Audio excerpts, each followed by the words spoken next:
জয়ত্রী। নমস্কার, আপনাদের সবাইকে স্বাগত জানিয়ে আমরা শুরু করছি আজকের এখনকার অনুষ্ঠান ভাগ্যবার্তা। সবাইকে সুপ্রভাত জানাই, সবাইকে গুরু পূর্ণিমার শুভেচ্ছা জানাই। জীবনে পথ চলতে গেলে গুরুর ভীষণ প্রয়োজন রয়েছে।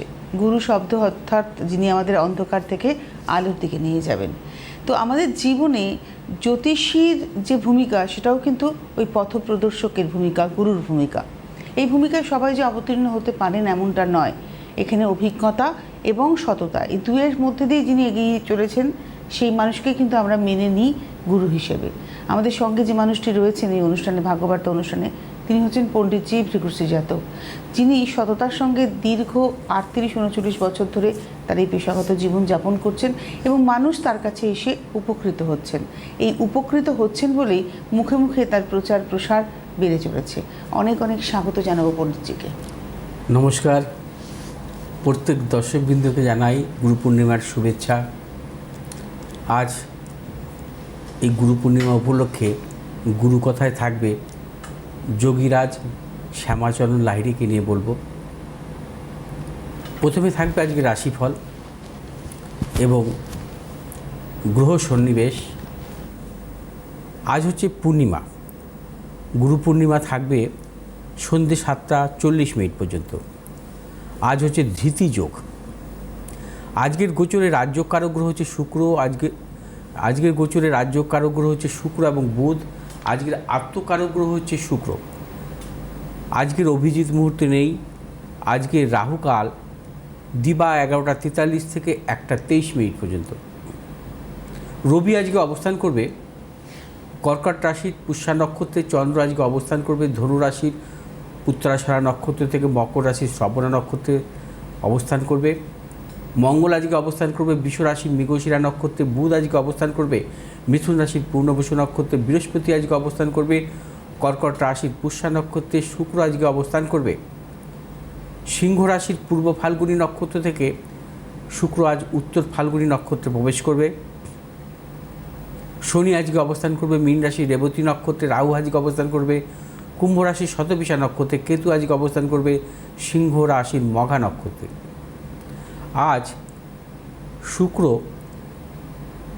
সিংহ রাশির পূর্ব ফাল্গুনী নক্ষত্র থেকে উত্তর ফাল্গুনী নক্ষত্রে প্রবেশ করবে, অর্থাৎ উত্তর ফাল্গুনী নক্ষত্রে রবির নক্ষত্রে অবস্থান করবে 11 আগস্ট পর্যন্ত। রবি এবং শুক্রের সম্পর্ক কিন্তু জন্মকালীন জন্মছকে অত্যন্ত অশুভ।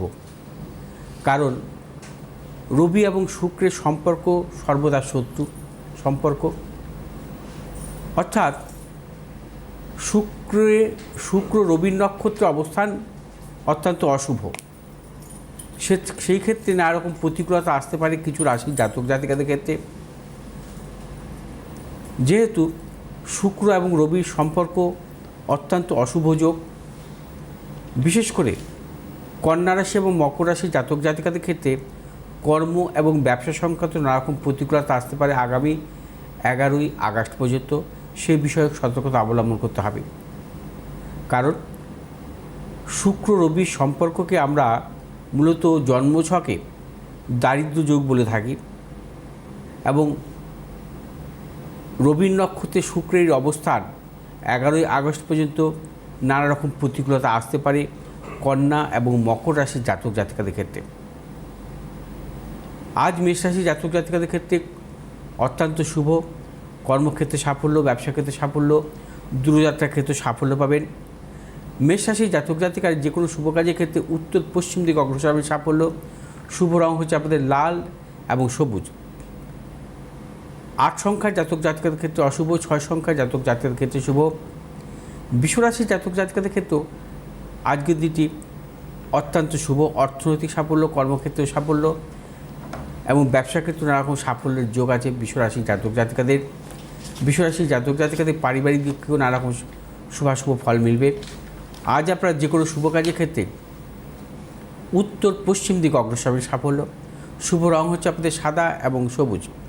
আজ 2 সংখ্যার জাতক জাতিকার ক্ষেত্রে শুভ, 3 সংখ্যার জাতক জাতিকার ক্ষেত্রে অশুভ। মিথুন রাশির জাতক জাতিকাদের ক্ষেত্রে যারা ব্যবসা করছেন বা যারা পেশাগত ব্যবসার সাথে যুক্ত আছেন অত্যন্ত অশুভ কিন্তু আজ নানা রকম প্রতিকূলতা আসতে পারে এবং শারীরিক মানসিক প্রতিকূলতা, কিছু গুপ্ত শত্রু বৃদ্ধি হতে পারে। কোনো মতানৈক্যে জড়াবেন না। মিথুন রাশি জাতক জাতিকারা আজ যে কোনো শুভ কাজের ক্ষেত্রে পূর্ব উত্তর দিকে অগ্রসরের সাফল্য। শুভ রং আপনাদের সবুজ এবং নীল। আজ 3 সংখ্যার জাতক জাতকের ক্ষেত্রে বিশেষভাবে শুভ, 4 সংখ্যার জাতক জাতকের ক্ষেত্রে অশুভ। কর্কট রাশি জাতক জাতিকাদের ক্ষেত্রে আজকের দিনটি সর্বক্ষেত্রে সাফল্য, প্রবল অর্থপ্রাপ্তি, কর্মক্ষেত্রে সাফল্য, ব্যবসা ক্ষেত্রে সাফল্য। কর্কট রাশি জাতক জাতিকারা আজ কর্মসূত্রে দূরযাত্রার ক্ষেত্রে সাফল্য পাবেন। আজ কোনো নতুন কোনো চিন্তাভাবনার ক্ষেত্রে কর্কট রাশি জাতক জাতিকাদের অত্যন্ত শুভ। যারা লিকুইড জাতীয় কোনো ব্যবসাতে যুক্ত আছে সাফল্য পাবেন। আজ আপনারা যে কোনো শুভ কাজের ক্ষেত্রে দক্ষিণ পশ্চিম দিকে অগ্রসর হবেন সাফল্য। শুভ রং হচ্ছে আপনাদের সাদা এবং সবুজ। আজ 3 সংখ্যার জাতক জাতকের ক্ষেত্রে অশুভ, 6 সংখ্যার জাতক জাতকের ক্ষেত্রে শুভ। সিংহ রাশির জাতক জাতিকাদের ক্ষেত্রে আজকের দিনটি নানাবিধ প্রতিকূলতা। সিংহ রাশির জাতক জাতিকাদের কর্মক্ষেত্র বা ব্যবসা ক্ষেত্রে নানারকম প্রতিকূলতা আসতে পারে, গুপ্ত শত্রু বৃদ্ধি হতে পারে এবং সিংহ রাশির জাতক জাতিকারা কোনো হঠকারিতার সিদ্ধান্ত নেবেন না। সর্বক্ষেত্রে ভেবে চিন্তে অগ্রসর হবেন, কাউকে বিশ্বাস করবেন না। আজ আপনারা যে কোনো শুভ কাজের ক্ষেত্রে পূর্ব উত্তর দিকে অগ্রসর হবেন সাফল্য।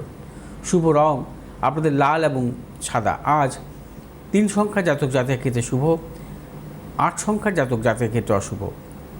কন্যা রাশির জাতক জাতিকাদের ক্ষেত্রে আজকের দিনটি নানা রকম প্রতিকূলতা। কন্যা রাশির জাতক জাতিকাদের অর্থনৈতিক উন্নতির ক্ষেত্রে ব্যাহত এবং গুপ্ত শত্রু বৃদ্ধি হতে পারে। পেশাগত ব্যবসাতে যুক্ত আছেন তাদের ক্ষেত্রে নানা রকম প্রতিকূলতা আসতে পারে। সতর্কতা অবলম্বন করবেন, কোনো হঠকারিতার সিদ্ধান্ত একদমই নেবেন না। আজ আপনার যে কোনো শুভ কাজের ক্ষেত্রে পূর্ব দক্ষিণ দিকে অগ্রসর হবে সাফল্য। শুভ রং হচ্ছে আপনাদের সবুজ এবং নীল। আজ 6 সংখ্যার জাতক জাতকের ক্ষেত্রে অশুভ, 9 সংখ্যার জাতক জাতকের ক্ষেত্রে শুভ। তুলা রাশির জাতক জাতকের ক্ষেত্রে আজকের দিনটি অর্থ লাভ, কর্মক্ষেত্রে সাফল্য, ব্যবসা ক্ষেত্রে নানা রকম সাফল্যের প্রবল যোগ এবং তুলা রাশির জাতক জাতিকারা আজ যে কোনো শুভ কাজের ক্ষেত্রে অগ্রসর হতে পারেন। আজকের দিনটি সাফল্য মিলবে। যারা পেশাগত ব্যবসা বা শিল্পকলার জগতের সঙ্গে যুক্ত আছেন অত্যন্ত শুভ। শুভ দিক উত্তর পূর্ব দিক। শুভ রং আপনাদের সাদা এবং সবুজ। আজ 2 সংখ্যার জাতক জাতকের ক্ষেত্রে শুভ এবং 8 সংখ্যার জাতক জাতকের ক্ষেত্রে অশুভ। বৃশ্চিক রাশির জাতক জাতিকাদের ক্ষেত্রে আজকের দিনটি নানাবিধ প্রতিকূলতা, শারীরিক মানসিক প্রতিকূলতা, অর্থনৈতিক উন্নতির ক্ষেত্রে ব্যাহত হতে পারে। কর্মক্ষেত্রে গুপ্ত শত্রু বৃদ্ধি হতে পারে। কোনোরূপ মতানৈক্যে জড়াবেন না। আজ বৃশ্চিক রাশির জাতক জাতিকারা সর্বক্ষেত্রে ভেবেচিন্তে অগ্রসর হবেন। শুভ দিক দক্ষিণ পূর্ব দিক। শুভ রং হচ্ছে আপনাদের লাল এবং সবুজ। আজ 7 সংখ্যার জাতক জাতকের ক্ষেত্রে বিশেষভাবে শুভ, 6 সংখ্যার জাতক জাতকের ক্ষেত্রে অশুভ। ধনুরাশির জাতক জাতিকাদের ক্ষেত্রেও আজকের দিনটি বিশেষভাবে শুভ। অর্থ লাভ, কর্মক্ষেত্রে সাফল্য, ব্যবসা ক্ষেত্রে সাফল্য। ধনুরাশির জাতক জাতিকারা আজ দূরযাত্রার ক্ষেত্রে সাফল্য পাবেন, সন্তানের সাফল্যের প্রবল যোগ। আজ আপনাদের শুভ দিক উত্তর পশ্চিম দিক। শুভ রং আপনাদের হলুদ এবং নীল। আজ 7 সংখ্যার জাতক জাতকের ক্ষেত্রে শুভ এবং 8 সংখ্যার জাতক জাতকের ক্ষেত্রে অশুভ। মকর রাশি জাতক জাতিকারাও আজকের দিনটি নানা রকম প্রতিকূলতার মধ্যে থাকবেন। মকর রাশি জাতক জাতিকাদের অর্থনাশ, গুপ্ত শত্রু বৃদ্ধি হতে পারে। মকর রাশি জাতক জাতিকারা কোনো হঠকারিতার সিদ্ধান্ত নেবেন না, কোনো মতানৈক্যে জড়াবেন না। মকর রাশি জাতক জাতিকাদের যে কোনো শুভ কাজের ক্ষেত্রে দক্ষিণ পূর্ব দিকে অগ্রসর হবে সাফল্য। শুভ রং হচ্ছে আপনাদের নীল এবং সবুজ। 5 সংখ্যার জাতক জাতকের ক্ষেত্রে শুভ, 4 সংখ্যার জাতক জাতকের ক্ষেত্রে অশুভ। কুম্ভ রাশির জাতক জাতকের ক্ষেত্রেও আজকের দিনটি নানাবিধ প্রতিকূলতা, শারীরিক মানসিক প্রতিকূলতা, অর্থনৈতিক উন্নতির ক্ষেত্রে ব্যাহত হতে পারে এবং কুম্ভ রাশির জাতক জাতিকারা আজ সর্বক্ষেত্রে ভেবেচিন্তে অগ্রসর হবেন। কোনো হঠকারিতার সিদ্ধান্ত আজ কুম্ভ রাশির জাতক জাতিকারা নেবেন না। আজ ব্যবসা যারা করছেন ব্যবসা ক্ষেত্রে নানারকম প্রতিকূলতা আসতে পারে। শুভ দিক হচ্ছে আপনাদের দক্ষিণ পশ্চিম দিক। শুভ রং আপনাদের নীল এবং হলুদ। আজ 1 সংখ্যার জাতক জাতকের ক্ষেত্রে শুভ, 3 সংখ্যার জাতক জাতকের ক্ষেত্রে অশুভ। মীন রাশির জাতক জাতিকাদের ক্ষেত্রে আজকের দিনটি সর্বক্ষেত্রে সাফল্য, প্রবল অর্থপ্রাপ্তি, কর্মক্ষেত্রে সাফল্য, ব্যবসায়ীদের ক্ষেত্রে আজকের দিনটি বিশেষভাবে শুভ। মীন রাশির জাতক জাতিকারা আজ যে কোনো শুভ কাজের ক্ষেত্রে দক্ষিণ এবং পূর্ব দিকে অগ্রসর হতে পারে সাফল্য। শুভ রং হচ্ছে আপনাদের হলুদ এবং সবুজ। আজ 4 সংখ্যার জাতক জাতকের ক্ষেত্রে বিশেষভাবে শুভ, 2 সংখ্যার জাতক জাতকের ক্ষেত্রে অশুভ। আজ গুরু পূর্ণিমা উপলক্ষে কিছু উপাচার বলবো। কোথাও একটা ফোনও আছে, আমি একটু বাদে নিচ্ছি ফোনটা।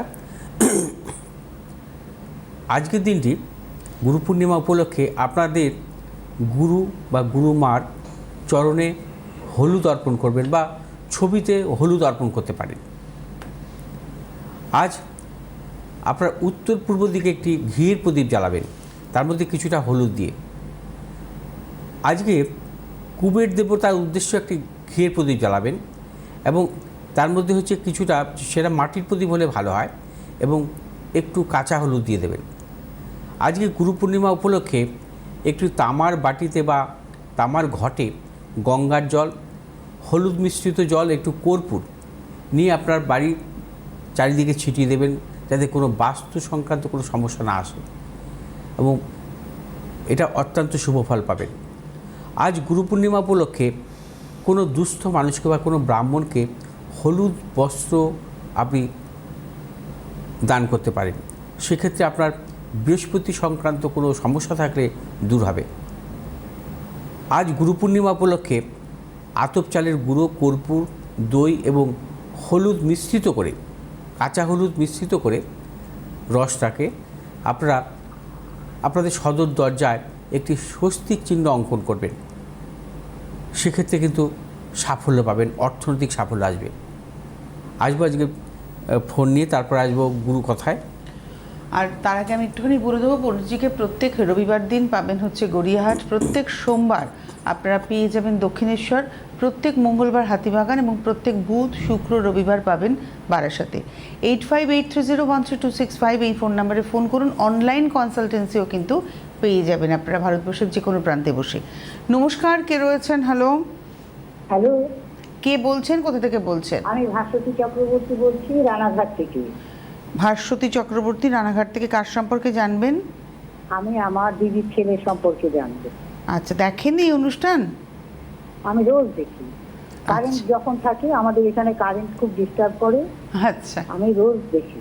আচ্ছা আচ্ছা, ঠিক আছে। এর আগেও আমি একবার ফোন করেছিলাম, আচ্ছা, লাইন পাইনি। আচ্ছা আচ্ছা। ডেট অফ বার্থ বলুন। আচ্ছা, ডেট অফ বার্থ হচ্ছে 29/10/1991। 29/10/1991। হ্যাঁ। সময়? সময় হচ্ছে ভোর 5টা। একদম ডট 5টা? বলছে 4:30 থেকে 5টা। আচ্ছা, ভোর 5টা, বলছি 4:30 থেকে 5টা বলছি, তাই তো? হ্যাঁ হ্যাঁ। জন্মস্থান কোথায়? ফুলিয়া। ফুলিয়া। হ্যাঁ। আর বর্তমানে আপনার দিদির ছেলে থাকেন কোথায়? ওই ফুলিয়াতেই থাকে। ফুলিয়াতে। শান্তিপুর ফুলিয়া যেটা। ঠিক আছে, ঠিক আছে। ওর নাম বরুণ পাল। ঠিক আছে। আচ্ছা, ওর জন্মবার কি মঙ্গলবার? হ্যাঁ হ্যাঁ হ্যাঁ। তুলা লগ্ন, মিথুন রাশি, পূর্ণবসু হ্যাঁ, নক্ষত্র, দেবগণ ওর। হ্যাঁ, হ্যাঁ, জন্মকালীন কি কোনো, নক্ষত্র? হ্যাঁ, পূর্ণবসু নক্ষত্র, দেবগণ। আচ্ছা দেবগণ। হ্যাঁ। আচ্ছা, এবার জন্মছকে আমি একটু আসছি। ওর কোনো গ্রহই জন্মকালীন বক্রী অবস্থায় ছিল না। আচ্ছা,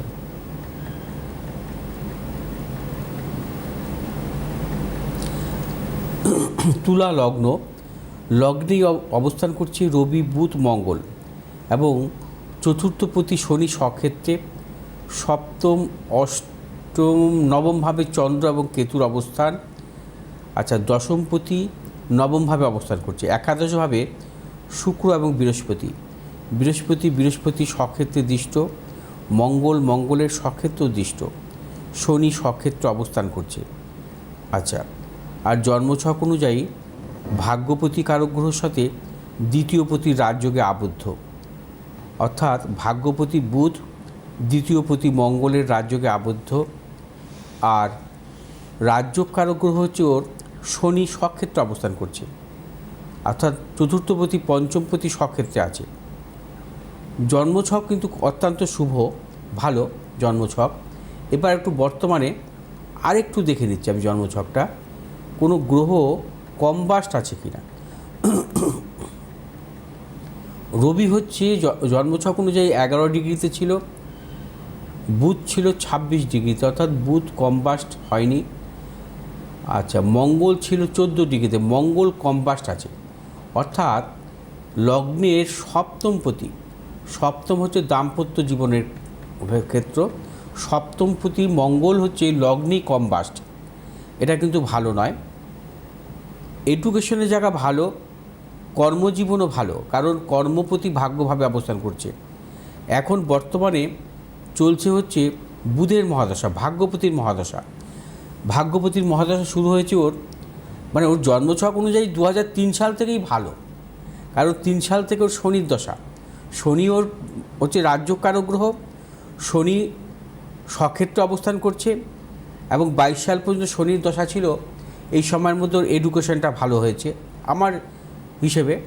আর তার পাশাপাশি 22 সাল থেকে 39 সাল পর্যন্ত বুধের মহাদশা থাকবে। বুধও কিন্তু ভাগ্যপতি কারক গ্রহ। তুলা লগ্নের জাতক জাতিকাদের শনি এবং বুধ এই দুটো গ্রহ রাজ্যকারক গ্রহ। আর শনি দশা তো পেয়েছে, প্লাস বুধের দশাও চলছে। কর্মজীবনে সাফল্য আসবে, কর্মজীবনে সম্মান, অর্থনৈতিক সম্মান এগুলো আসবে। কিন্তু এখানে নেগেটিভ যে জায়গাটা পাচ্ছি সেটা হচ্ছে দাম্পত্য ভাবটা একটু সতর্কতা অবলম্বন করতে হবে। বিয়ে হয়েছে? হ্যাঁ, বিয়ে হয়েছে। আচ্ছা, সমস্যা এসছে কিছু? সমস্যা 5 বছর বিয়ে হয়েছে, ওদের স্বামী স্ত্রীর মধ্যে কোনো সমস্যা নেই। আচ্ছা। ওর মা খুব সমস্যা করছে। কার মা? ছেলের মা। মানে আপনার দিদি? হ্যাঁ। আচ্ছা। তার কি সমস্যা হচ্ছে? তার সমস্যা হচ্ছে যে মানে ছেলে বৌমা এত ভালো থাকবে, আমার ব্যর্থ তো দিদি। ও বলতে চাইছে যে ছেলে মেয়ে এরা এত সুখে থাকবে কেন? অদ্ভুত ব্যাপার। আচ্ছা, ছেলে কি করে, চাকরি করছে? ছেলে হ্যাঁ MCA পাস। আচ্ছা। করে কলেজে মানে প্রফেসর। তার মানে দেখুন, বিবাহিত জীবনে কিন্তু সেই সমস্যাই এলো পণ্ডিতজি। ছকের সেটাই আমি জানতে চাইছি যে কি করব। না মানে বিষয়টা হতে পারে যে স্বামী স্ত্রীর মধ্যে ঝামেলা নেই, কিন্তু আলটিমেটলি আপনার দিদির ছেলে তো বিবাহিত জীবন নিয়ে সুখী হলেন না। না, মানে বিবাহিত জীবনের সমস্যা নানা রকম ভাবে আসতে পারে। Third person. দেখুন, তৃতীয় ব্যক্তি দ্বারা যদি কখনো কার বিবাহিত জীবনে সমস্যা আসে, সেটাকে মনে রাখতে হবে তৃতীয় ভাব দেখতে হবে। তৃতীয় ভাব আর একাদশ ভাব। আমরা কিন্তু এটা লক্ষ্য করি, জটক বিচার আমাদের কাছে আসে। দেখুন, তৃতীয় ভাবে কিন্তু নিচস্থ রাহু, আর একাদশপতি রবি হচ্ছে আবার নিচস্থ। হ্যাঁ, অর্থাৎ তৃতীয় ভাব একাদশ ভাব যদি অশুভ থাকে, তার তো দাম্পত্য জীবন সমস্যা আসবেই। আর নিজের মায়ের দ্বারাই সমস্যা হচ্ছে। হ্যাঁ, নিজের মায়ের দ্বারা সমস্যা হচ্ছে। সবসময় মনে রাখতে হবে, যদি দাম্পত্য জীবনে স্বামী স্ত্রীর মধ্যে কোনো সমস্যা না আসে, তৃতীয় ব্যক্তির দ্বারা যে সমস্যা আসে, তার একাদশ ভাবে বা তৃতীয় ভাব কিছু সমস্যা থাকবে। হ্যাঁ, এর জন্মছক অনুযায়ী সেটাই কিন্তু আছে। এই জায়গাটাকে কি ঠিক করা যাবে? অবশ্যই ঠিক করা যাবে। মাঙ্গলিক দোষও আছে, লগ্নে মঙ্গল, হ্যাঁ, এবং রবিযুক্ত মঙ্গল, এবং মঙ্গলটা কম্বাস্ট অবস্থা আছে। এই ধরনের সমস্যা নিয়ে ওকে চলতেই হবে, দীর্ঘদিন চলতে হবে। এই সমস্যা কিছুতেই মানে আপনার রদ হবে না। এটাকে এই ধরনের সমস্যাগুলোকে আগে থেকেই কিন্তু বিয়ের আগেই কিন্তু সমস্যা মিটিয়ে নিতে হয়। যাই হোক, অনেক লেট হয়ে গেছে আপনার, সেই জন্য বলবো যে কোনো জ্যোতিষীর বা কারো ভালো পরামর্শ নিন, এই জায়গাটাকে ঠিক করে নিন। মানে বিয়ের আগে যদি এটা ঠিক করে নিতেন, তাহলে কিন্তু আজকে আপনাকে আর এই ফোনটা করতে হতো না। কিন্তু কিছু করার নেই, সময়টাকে কাজে লাগান। এখনও তার বয়স তো খুব বেশি নয় ছেলেটির, তো আগামী জীবনটা যেন অন্তত শান্তিতে বিবাহিত জীবন নিয়ে কাটাতে পারে। যোগাযোগ করুন পণ্ডিতজির সঙ্গে। অনেক ধন্যবাদ ফোন করার জন্য। চলে যাই আজকে এই গুরু কথায়। আজকের গুরু কথা থাকবে যোগীরাজ শ্যামাচরণ লাহিড়ীকে নিয়ে বলবো। আর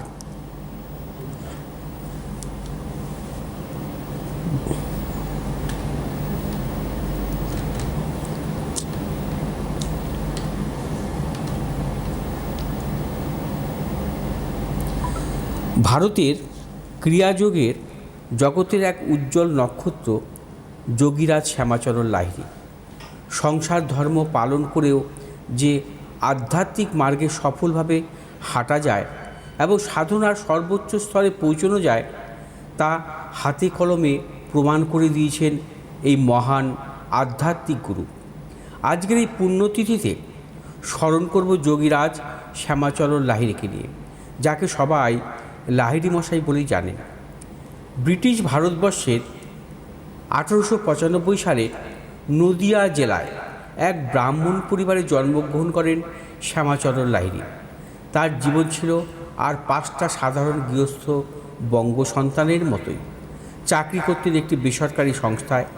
একবার কর্মসূত্রে তাকে যেতে হয় হিমালয়ের পাদদেশে এক এলাকায়। এখানেই ঘটে এক অদ্ভুত ঘটনা। একদিন পাহাড়ে চলার সময় তিনি তার গুরু কিংবদন্তি স্বরূপ মহাবতার বাবাজির দেখা পেলেন। মহাবতার বাবা শ্যামাচরণকে ক্রিয়াযোগের কৌশলগুলো শিখিয়ে দিলেন এবং দীক্ষা দিলেন। দীক্ষার পর চলল কঠোর অনুশীলন। ধীরে ধীরে শ্যামাচরণ হয়ে উঠলেন যোগীরাজ শ্যামাচরণ। পরবর্তীতে গৃহস্থ জীবনে থেকেও তিনি সাধনা করেছেন। অসংখ্য ভক্ত শিষ্য ঘটিয়েছেন বহু অলৌকিক ঘটনা, যা আজও আলোচনা হয়। শোনা যায় একবার তার এক শিষ্যা অভয়া গুরুর সঙ্গে দেখা করতে হাওড়া থেকে বারাণসী আসছেন। মালপত্র নিয়ে ছুটতে ছুটতে হাওড়া স্টেশনে পৌঁছে দেখলেন বারাণসী এক্সপ্রেস স্টেশনটি ছেড়ে বেরিয়ে যাচ্ছে। কাঁদতে কাঁদতে স্টেশনেই বসে পড়লেন তিনি। আস্তে আস্তে প্ল্যাটফর্ম ছেড়ে বেরিয়ে যাচ্ছে ট্রেন। চূড়ান্ত হতাশ ও অভয়া তখন অঝরে কাঁদছেন আর গুরুদেবের শ্যামাচরণ লাহিড়ীকে স্মরণ করছেন। হঠাৎ অভয়া দেখলেন ট্রেন থেমে গিয়েছে। ড্রাইভার ও গার্ড ও অবাক। তৎক্ষণাৎ মালপত্র নিয়ে দৌড় দিলেন তিনি। অভয়ার ট্রেনে ওঠামাত্র বারাণসী এক্সপ্রেস আবার গড়গড় করে চলতে শুরু করলো। বারাণসী পৌঁছে অভয়া তার গুরুদেবের কাছে গেলেন। পায়ে হাত দিয়ে প্রণাম করা মাত্রই যোগীরাজ শ্যামাচরণ লাহিড়ী বললেন, ট্রেন ধরতে হলে একটু সময় হাতে নিয়ে বেরোতে হয়। অত বড় ট্রেনকে কি আটকে রাখা যায়? গুরুর অলৌকিক ক্ষমতা দেখে অবাক হলেন শিষ্যা অভয়া। এমন অনেক অলৌকিক কীর্তি লুকিয়ে আছে তার জীবনে। বলা হয় তিনি যোগ বলে সূক্ষ্ম দেহে যেখানে খুশি যেতে পারতেন। তার ভক্ত শিষ্যদের মনের কথা পড়তে পারতেন, স্বপ্নে দেখা দিতে পারতেন। ক্রিয়াযোগের দ্বারা তিনি বহু অসাধ্য সাধন করেছেন, যদিও বাইরে থেকে তাকে দেখে তার অলৌকিক ক্ষমতা বোঝা যেত না। আজও তার দেখানো পথে হাঁটছেন তার দীক্ষিত এবং বহু ভাব শিষ্য। তাদের কাছ থেকে তিনি প্রকৃত যোগীরাজ, অলৌকিক ক্ষমতা সম্পন্ন এক মহান গুরু। গুরুকথার গুরু পূর্ণিমার অনেক শুভেচ্ছা জানিয়ে এখানেই শেষ করলাম।